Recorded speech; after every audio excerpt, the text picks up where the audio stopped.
जय श्री श्याम दोस्तों। आस्तिक कहानियों में आपका स्वागत है। आज हम आपको कथा बताएंगे बहुला चौथ की। इसको गणेश चौथ के नाम से भी जाना जाता है।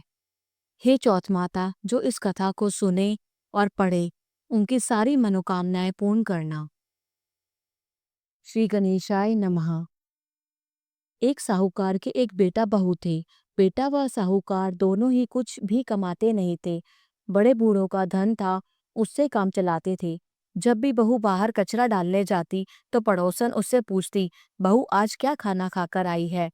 तब वह कहती, वही ठंडी बासी रोटी खाकर आई हूँ। एक दिन यह बात साहूकार के बेटे ने सुन ली। उसने अपनी माँ को सारी बात बताई और पूछा कि माँ, तू बहू को रोज गरम गरम खाना परोसती है, तब भी यह पड़ोसी से कहती है कि वह ठंडी ठंडी बासी रोटी खाकर आई हूँ। तब उसकी माता बोली, बेटे मैं तो चारों थालियां बराबर गरम गरम खाने की परोसती हूँ। यदि तुझे मुझ पर विश्वास नहीं तो अपनी आंखों से देख लेना। तब दूसरे दिन बेटे ने तबीयत खराब का बहाना बनाया और चादर ओढ़कर लेट गया। उसने देखा बहू ने गरम खीर ठंड खांड के भोजन किए। बहू नीचे उतरी तो बेटे ने उसका पीछा किया। पड़ोसन के पूछने पर बहू ने पड़ोसन से वही बात दोहराई।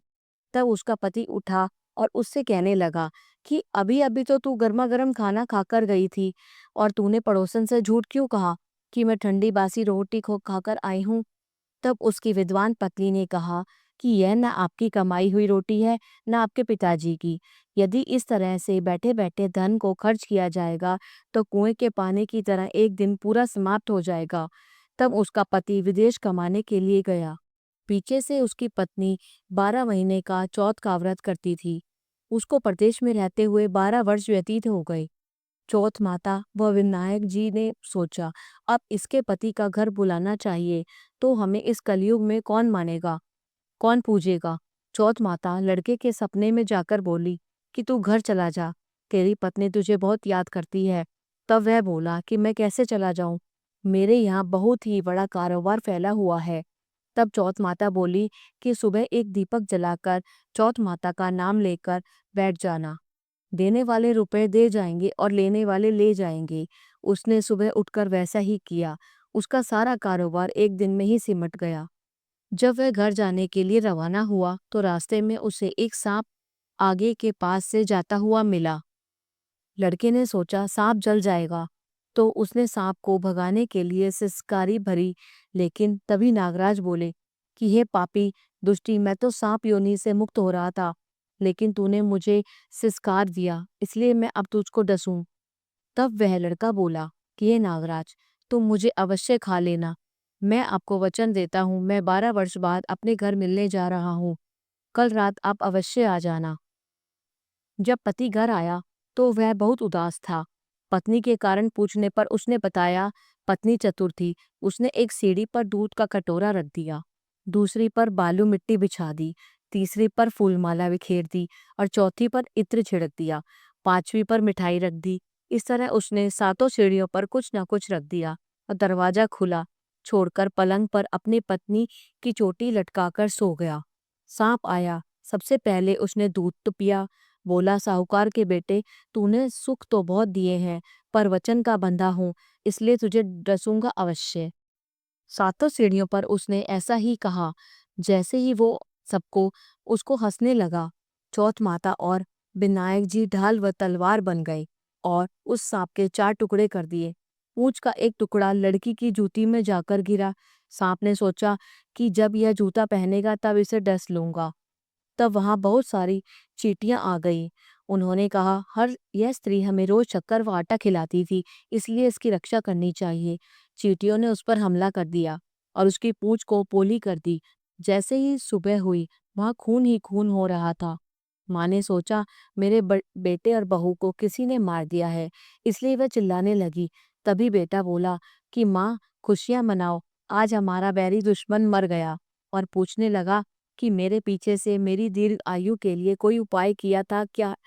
तब माँ बोली, मैंने तो कुछ भी नहीं किया। पत्नी से पूछने पर बोली कि 12 महीने की चौथ माता का व्रत करती थी, इसलिए चौथ माता व विनायक जी ने हमारी सहायता की है।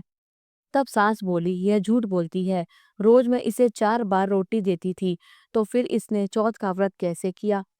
तब बहन बोली कि एक बार गाय को खिलाती, एक मेहतारनी को देती और एक जमीन में गाड़ देती। शाम का खाना मैं चंद्रमा को अर्घ्य देकर खाती। यदि विश्वास नहीं है तो पूछ लो। तब गाय माता से पूछा तो वह हंसने लगी और पलाश के फूल उसके मुंह से गिरने लगे। जमीन में खोदकर देखा तो रोटियों की जगह सोने के चक्कर थे। मेहतारनी से पूछा तो उसने भी हाँ भर दी। हे चौथ माता, उसके पति की रक्षा हुई, वैसे भी हम सबकी करना और सबकी मनोकामना पूर्ण करना। इसके बाद विनायक जी की कहानी कही जाती है, जो इस प्रकार है।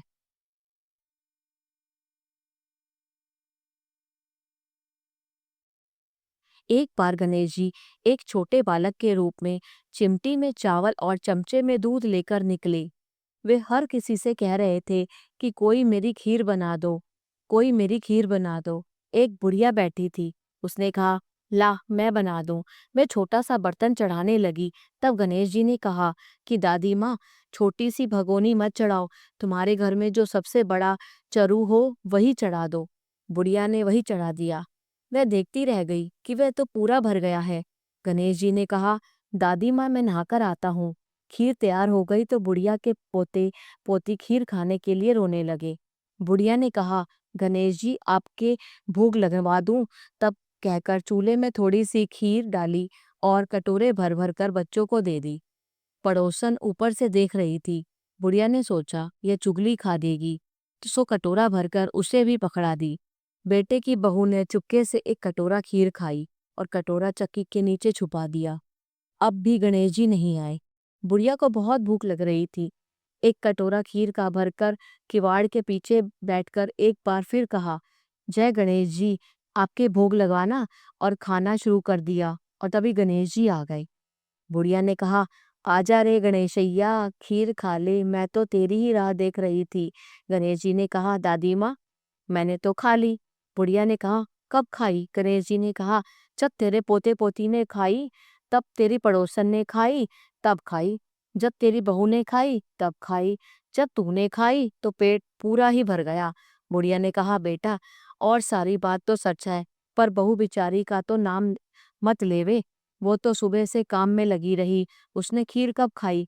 गणेश जी ने कहा, चाकी के नीचे देख जूठा कटोरा पड़ा है, तूने तो मेरे भोग तो लगाया, वो तो वैसे ही खा गई। बुढ़िया ने कहा, बेटा घर की बात है, घर में ही रहने दो। बता, बची हुई खीर का क्या करूं? गणेश जी ने कहा, नगरी जिमा दे। लोगों को न्योता दिया तो सब हंसने लगे, बोले, कल तो खाने का पता नहीं था, आज नगरी जिमाएगी। फिर भी लोग आए और ठाठ से जिमे। नगरी जिमा दी, तब भी चरु पूरा ही पूरा भरा था। राजा को पता लगा तो बुढ़िया को बुलाया और कहा, क्यों बुढ़िया, ऐसा चरु तेरे घर अच्छा लगे या हमारे घर? बुढ़िया ने कहा, राजा जी आप ले लो। राजा जी ने खीर का चरू महल में मंगा लिया। लाते ही खीर में कीड़े मकोड़े बिच्छू कंसले हो गए और दुर्गंध आने लगी। राजा जी ने कहा, बुढ़िया चरू वापस ले जा, जा तुझे हमने दिया। बुढ़िया ने कहा, राजा जी आप देते तो पहले भी कभी देते, यह चरा तो मुझे गणेश जी ने दिया है। बुढ़िया ने चरा वापस लिया, लेते ही सुगंधित खीर हो गई। घर आकर बुढ़िया ने गणेश जी से पूछा, बची हुई खीर का क्या करूं?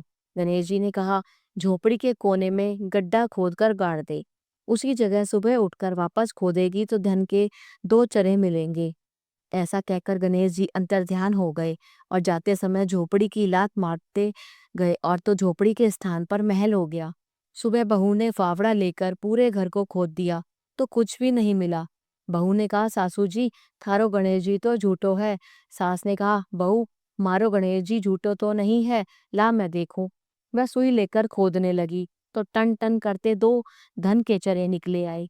बहू ने कहा, सासू जी गणेश जी तो साची ही है। सास ने कहा, गणेश जी तो भावना के भूखे हैं।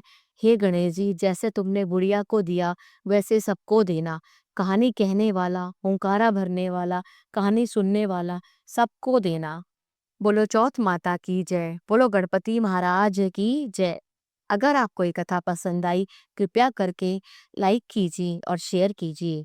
जय श्री श्याम।